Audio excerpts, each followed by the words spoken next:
Welcome to the UpBeet Gardener. I'm Marion Owen. I wish I could say you'll never catch a cold. Just like I wish I could say your plants will never be tortured by aphids or other ailments. Fact is, most gardeners eventually have to deal with pests and diseases.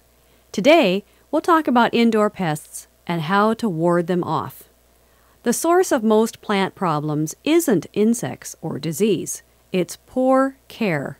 Sorry, but you can't blame it on your neighbor that gave you the plant or bad lighting in the living room. The big picture is this.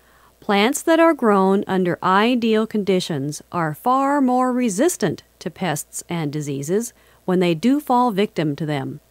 So instead of sitting back and waiting for various things to attack your plants, take a proactive attitude. Inspect all plants thoroughly before you bring them home. Some of the worst houseplant pests can be traced back to the source.